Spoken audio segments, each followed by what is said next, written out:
मुंबई में शिवसेना उद्धव गुट के वरिष्ठ नेता संजय राउत ने आज प्रेस कॉन्फ्रेंस की। इस दौरान उन्होंने राज्य और देश की मौजूदा राजनीतिक परिस्थितियों पर प्रतिक्रिया दी। संजय राउत ने केंद्र सरकार और राज्य सरकार पर निशाना साधते हुए कई गंभीर आरोप लगाए। हालांकि प्रेस कॉन्फ्रेंस के दौरान उन्होंने आगे की रणनीति के संकेत भी दिए। भारतीय जनता पक्षाला किंवा भारतीय जनता पक्षाच्या नेत्यांनी अशा प्रकारची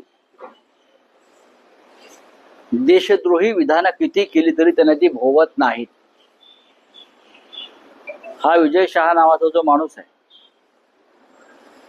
याने अशा प्रकारची अनेक विधानं यापूर्वी केलेली आहेत। मध्य प्रदेशमध्ये जातीय दंगली घडवणं,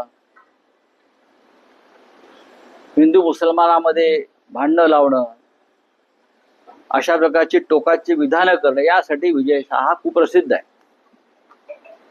ज्या सोफिया कुरेशी यांची नियुक्ती संरक्षण मंत्रालयाने केली जगाला दाखवण्यासाठी की आम्ही किती सेक्युलर आहोत, आणि ती सोफिया कुरेशी जी आहे तिचं संपूर्ण कुटुंब झाशीच्या राणीच्या युद्धापासून भारतीय स्वातंत्र्याच्या लढ्यात लढते, अशा सोफिया कुरेशीला पाकिस्तानची किंवा आतंकवादाची बहीण म्हणणं यासारखा मोठा राष्ट्रद्रोह नाही। खरं म्हणजे नरेंद्र मोदी हे खरे राष्ट्रभक्त प्रधानमंत्री असतील आणि मध्य प्रदेशचे मुख्यमंत्री खरोखर राष्ट्रभक्त असतील, त्यांनी या विजय शहाची हकलपट्टी करून त्याला अटक केली पाहिजे।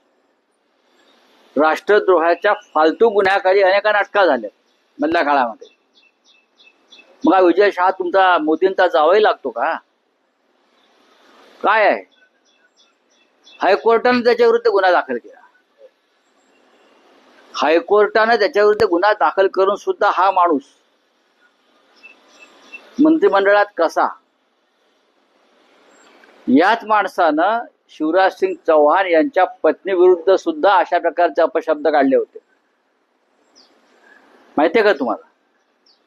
याच विजय शहानं शिवराज सिंग चौहान यांच्या पत्नीविरुद्ध सुद्धा अशा प्रकारचे घृणास्पद विधानं पूर्वी केलेली आहेत, तरी त्याला प्रोटेक्शन कोणाचं आहे?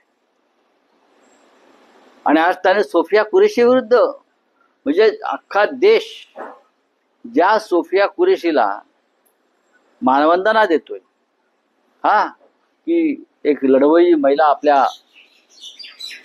हवाई दलात आहे, सैन्यात आहे, जी भारताचं नेतृत्व करते, म्हणजे इतका कचरा तुमच्या डोक्यामध्ये आहे आणि तुम्ही राष्ट्रभक्तीच्या गोष्टी करता।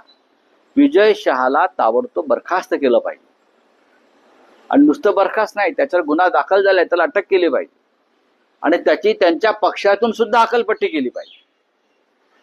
ही मागणी आम्ही सगळेच करत आहोत, पण भाजपा करणार नाही।